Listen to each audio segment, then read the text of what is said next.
Assalamualaikum warahmatullahi wabarakatuh. Waalaikumsalam. Baik. Apa kabar anak-anak? Alhamdulillah. Alhamdulillah. Selamat pagi semuanya. Pagi. Oke. Sebelum Ibu mulai pembelajaran hari ini, Ibu absen dulu ya satu-satu. Pertama, Pradinta, Hadir, Bu. Reza, Hadir. Cika. Hadir. Oke. Sekarang kita pembelajaran materi tentang hari kiamat. Ada yang tahu apakah itu hari kiamat? Enggak ada, Bu.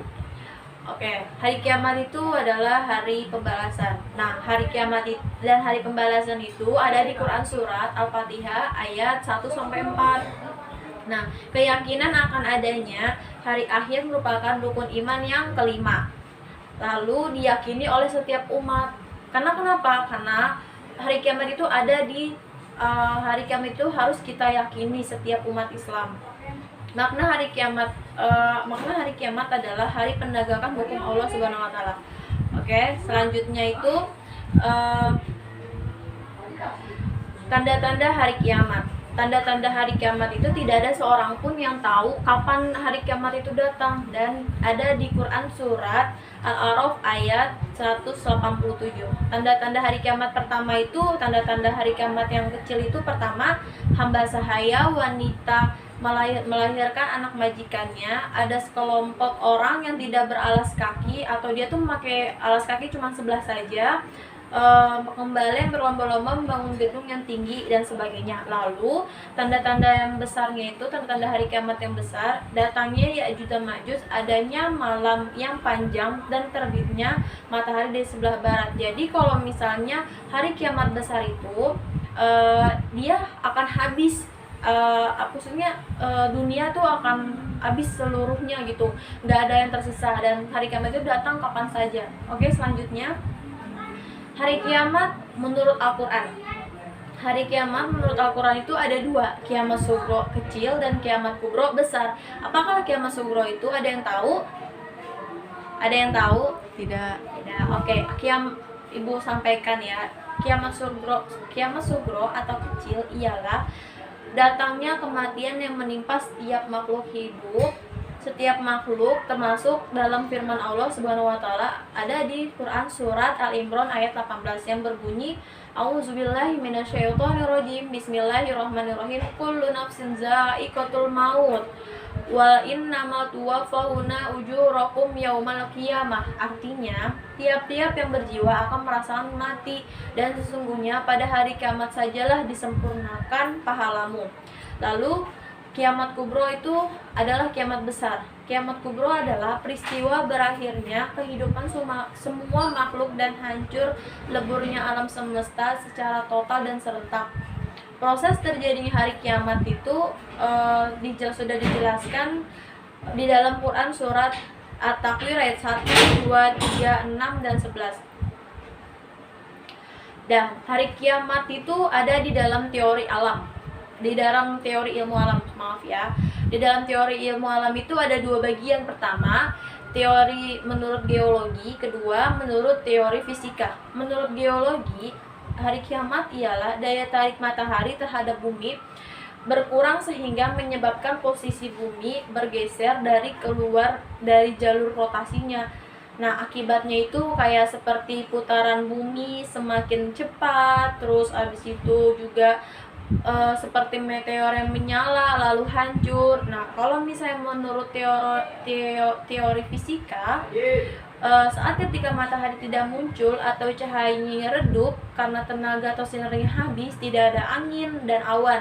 Nah, itu seperti contohnya itu tidak ada angin, maksudnya tidak ada angin dan awan, sehingga hujan itu tidak ada turun gitu. Jadi cuman udah nggak ada angin, nggak ada awan, hujan juga nggak turun. Biasanya kan kalau misalnya hujan turun itu kan, kalau hujan mau turun itu kan pasti ada ciri-cirinya, awannya gelap gitu, ada anginnya kenceng. Ini nggak ada angin, nggak ada awan gitu kan. Lalu contohnya itu seperti gunung-gunung akan meletus, ombak bergulung, air laut pasang surut pasang surut naik air laut gitu. Oke, selanjutnya periode hari akhir. Nah, setelah alam semesta hancur, dalam kehidupan semua makhluk berakhir kan, pasti hancur semuanya. Allah akan menghancurkan makhluk hidup nanti ketika sudah Allah hancurkan, lalu Allah bangkitkan lagi.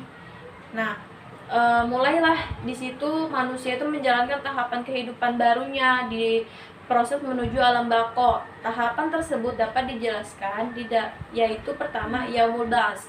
Yaumul ba'ats itu sudah hancur dan musnahnya alam semesta termasuk manusia, terjadinya hari kebangkitan seluruh makhluk dari alam kuburnya. Jadi Allah itu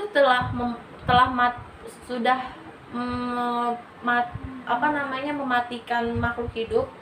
Allah sudah menghancurkan makhluk hidup, semua alam semesta sudah Allah musnahkan, tapi Allah bangkitkan lagi dari alam kuburnya. Itu ada di Quran surat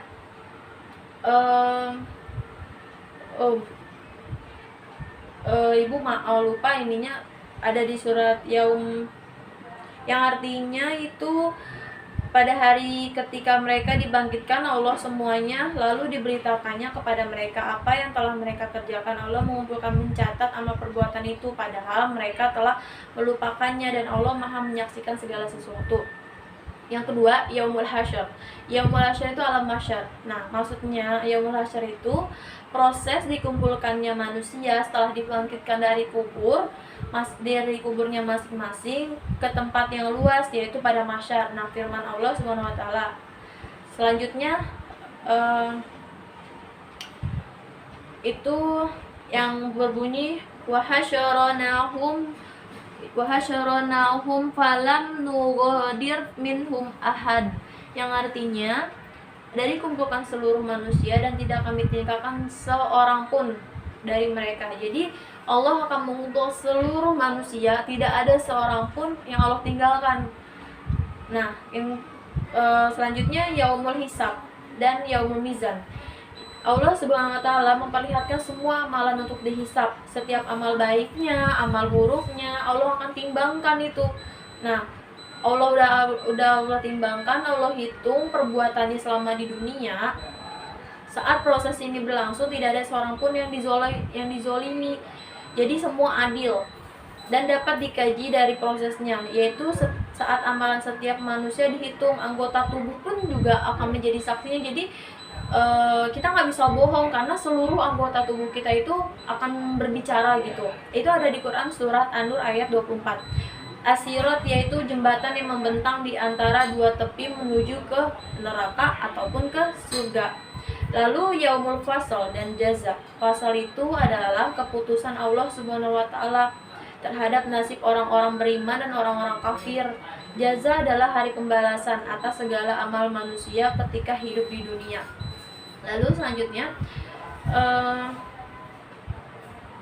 tanda-tanda penghayatan terhadap iman kepada hari akhir dalam perilaku sehari-hari. Tanda-tandanya itu beriman kepada hari akhir akan menimbulkan rasa tanggung jawabnya, yaitu perasa bahwa hidup itu kita selalu mengingat dunia dan akhirat. Jadi tidak mengingat dunianya saja, cuman juga kita mengingat akhirat. Kita akan selalu memperbaiki diri untuk mempersiapkan nanti di akhirat, karena kita tidak tahu kapan kita mati, karena kematian itu datang secara tiba-tiba. Dan yang kedua, mengimani hari akhir membuat manusia sadar bahwa manusia sudah diberikan banyak nikmat dan kemudahan oleh Allah Subhanahu wa taala. Dan yang ketiga, mempercayai akan datangnya hari akhir membuat manusia menghindari perbuatan baik, menghindari perbuatan tidak baik, sehingga apapun yang diperbuatnya akan dipikirkan terlebih dahulu sesuai tidaknya dengan norma-norma agama. Jadi kalau kita mengimani hari akhir, kita mempelajarinya, kita mengingatnya, kita akan ketika kita mau berbuat yang tidak seharusnya, kita akan berpikir dulu gitu kan, sebelum kita melakukan itu. Ini baik nggak ya, ini buruk nggak ya, kalau buruk saya tinggalkan nih gitu. Terus yang terakhir, mengantarkan manusia untuk tetap melakukan amal soleh meskipun tidak menghasilkan keuntungan materi. Coba selanjutnya, hikmah beriman kepada hari akhir. Pertama, membiasakan hidup hati-hati karena sekecil apapun perbuatan akan dicintai oleh Allah Subhanahu wa taala. Akan diminta pertanggungjawabannya ketika di kemudian hari akhir nanti. Nah, yang kedua, tidak menunda-nunda beramal saleh. Jadi kalau misalnya kita ingin beramal saleh, ingin bersedekah, jangan ditunda-tunda, segera laksanakan.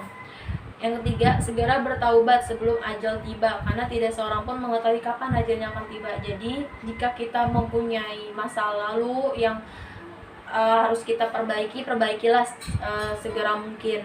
Yang keempat, menyadari bahwa hidup di dunia ini hanya sementara.